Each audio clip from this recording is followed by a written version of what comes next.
கல்யாணம் ஃபிக்ஸ் ஆயிடுச்சா? தமிழ் மேட்ரிமோனிக்கு தேங்க்ஸ் சொல்லணும். 26 வருஷத்துக்கு முன்னாடி இதே தமிழ் மேட்ரிமோனி மூலமா தான் இவ அம்மாக்கும் கல்யாணம் பண்ணேன். கல்யாணம்னாலே தமிழ் மேட்ரிமோனி தான். காய்கறிகள் விற்பனை செய்யறவங்க அவங்கெல்லாம் என்ன சொல்றாங்க? உணவகங்கள் மூடுனா நீங்க சொன்னீங்க காய்கறிகள் வாங்குறது எல்லாம் கம்மியாயிடும், அவங்களும் பாதிக்கப்படுவாங்க அப்படின்னு. அவங்க எல்லாம் என்ன சொல்றாங்க? இன்னும் அவங்க ஸ்டேஜுக்கு நம்ம இன்னும் போகல. பட் நேரத்துல இருந்து தான் பிரச்சனை ஆரம்பிச்சிருக்கு. உணவகங்கள் மூடக்கூடிய சூழல் உருவாகி இருக்கிறத சொல்லியாச்சு. தமிழக அரசுக்கும் மத்திய அரசுக்கும் எடுத்து சொல்லியிருக்கோம். இது கண்டினியூஸா இப்படியே இருந்தாக்க விவசாய விளைபொருளும் அழுகி போற பொருட்களும் அதெல்லாம் இப்ப நீங்க சொல்ற மாதிரி சேமித்துலாம் ரொம்ப காலத்துக்கு சேமித்து வைக்க முடியாது. அந்த சூழலில் விவசாய விளைபொருட்கள்லாம் வீணா போச்சுன்னா விவசாயிகள் அந்த பாதிப்பை சந்திக்கக்கூடிய சூழல் உருவாகிடும். இது ஒட்டுமொத்த சமுதாயத்தை பாதிக்குங்கிறது தான் உணவகங்கள். இப்போ உணவுன்னு தான் இவ்வளவு நாள் பேசிக்கிட்டு இருக்காங்க. உணவகம் என்பது ஒரு சென்ட்ரலைஸ்டு இது மாதிரி. இப்போ வீட்டு சமையல் கூடம் எப்படியோ அதே மாதிரி உணவகம் என்பது சமுதாய சமையல் கூடம். இது கம்யூனிட்டி கிச்சன் சொல்லணும் ஆக்சுவலா. ஏன்னா இன்னைக்கு 70% வந்து கணவன் மனைவி எல்லாரும் ஒரு வீட்டில் அவ்வளோ எல்லாருமே வேலைக்கு தான் போறாங்க. சமைக்கிறதுங்கிறது ஒரு பெரிய இஷ்யூ ஆகி போய் உணவகங்கள் தான் அவங்களுக்கு உணவு சப்ளை பண்ற மாதிரி ஒரு சிச்சுவேஷன் இருந்துட்டு இருக்கு. அப்படி இருக்கும்போது இந்த சமுதாய சமையல் கூடங்களாக செயல்பட்டு கொண்டிருக்கின்ற உணவகங்களுக்கு அதிக முக்கியத்துவம் இதுவரை அளிக்கப்படவில்லை என்பதும் கணக்கில் எடுத்துக்கணும். ஏன்னா இது வந்து ஏதோ கேஷுவலா ஒரு லாப நோக்கோடு செய்யற தொழில்னு நினைச்சிட்டு இருந்தா அது தப்பு. இது வந்து ஒரு சர்வீஸ் ஓரியன்ட் ஹாஸ்பிட்டாலிட்டி இண்டஸ்ட்ரி. அதை எப்படி செம்மைப்படுத்தணும், அதுக்கு எப்படியெல்லாம் அவங்க அரசுகள் வந்து மானியம் மதியெல்லாம் வழங்கி வளர்த்தெடுக்கணுங்கிறதெல்லாம் இது வரைக்கும் இல்லை, எந்த இதுலையுமே இல்லை. நாங்கள் ஏற்கனவே இந்த இன்க்ளூடிங் டீ ஷாப்ஸ்ல இருந்து இந்த சிலிண்டர்ஸ்லாம் இந்த டொமஸ்டிக் பர்பஸ் கொடுக்குற மாதிரி அதே ரேட்டில் கொடுத்தாங்கன்னா இன்னும் சேவைகளை நல்லா செம்மையாக பண்ண முடியுங்கிறது சூழ்நிலை இருந்தப்போ திடீர்னு இந்த கேஸ் தட்டுப்பாடு எரிவாயு தட்டுப்பாடு என்பது எதிர்பாராத ஒன்று. இதை வந்து யாரும் இன்னைக்கு காலையிலேயே இந்த உங்க நிகழ்ச்சிக்கு வரும் முன்னாடியே எங்க ஆபீஸ்ல வந்து ஒருத்தர் ஒரு சின்ன ஹோட்டல் ஓனர் வந்து எங்கேயாவது 2 சிலிண்டர் வாங்கி கொடுங்க அப்படின்னு சொல்றாரு. அப்ப அவர் க்ளோஸ் பண்ற கண்டிஷன், எங்க 2 நாள் சமாளிங்க, வேற வழி இல்லை அப்படின்னு சொன்னேன்.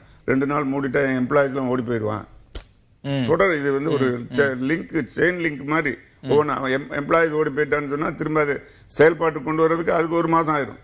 இதுக்காக 1 வாரம் மூடனா அதுக்கு 1 மாசம் மூடிடணும். இப்படி ஒவ்வொன்றும் தொடர்ச்சியா இருக்கு. ரெண்டாவது அவருடைய ஹோட்டலை சார்ந்து இருக்கின்ற அன்றாட வாடிக்கையாளர் இருப்பாங்க, அவங்கள பாதிச்சிடும். அந்த வாடிக்கையாளர் வேற யாரும் இல்லை, சாதாரண கூலி வேலை செய்யறவங்க, ரிக்ஷா ஓட்டுறவங்க, ஆட்டோ ஓட்டுறவங்க, இந்த மாதிரி இருக்கிறவங்க வாடிக்கையாளராக இருப்பாங்க. அவங்க சாப்பிட முடியாது. வேலைக்கு போயிட்டு வரவங்க எதிர்பார்த்து அன்னைக்கு மத்தியானம் சாப்பாடு இருக்குன்னு போவாங்க, சாப்பாடு இருக்காது. இப்படி ஒன்னோட ஒன்று தொடர்ச்சியான ஒரு சமுதாய நெருக்கடி மிக்க ஒரு தொழில் இது. அப்படி இருக்கிறதுனால உணவகங்கள் வந்து இந்த எரிவாயு தட்டுப்பாட்டை சமாளிக்கிறதுக்கான சூழலை மத்திய மாநில அரசுகள் தான் ஏற்பாடு பண்ணி கொடுக்கணும். இவங்க ஐயா சொன்ன மாதிரி 2 பேரும் சொன்னாங்க, சேமிப்புங்கிறத அந்த ஸ்டேட்டஸே இல்லாம வச்சிருக்கிறது இப்பதான் தெரியுது. அதாவது போர் வருதுன்னு போதே இது எதிர்பாராத போருங்கிறது ஒரு பக்கம் இருந்தாலுமே, போர் வருதோ இல்லையோ நம்ம ஒரு மாசத்துக்கான இப்ப இந்த கொரோனா மாதிரி வந்துட்டா என்ன பண்றதுங்கிறத யோசிச்சு முன்கூட்டியே இதுக்கான நடவடிக்கைகள் எடுத்துருக்கணும். எத்தனையோ வகையில நம்ம முன்னேறிட்டு இருக்கிறோம்னு சொல்றோம். ஆனா இந்த எரிவாயுவோ பெட்ரோலிய பொருட்களையோ சேமித்து வைக்கக்கூடிய சூழல் கூட நம்ம இல்லாம இருக்கிறோம்ன்றது உண்மையிலே ஒரு பெரிய துக்கமான நிகழ்ச்சி.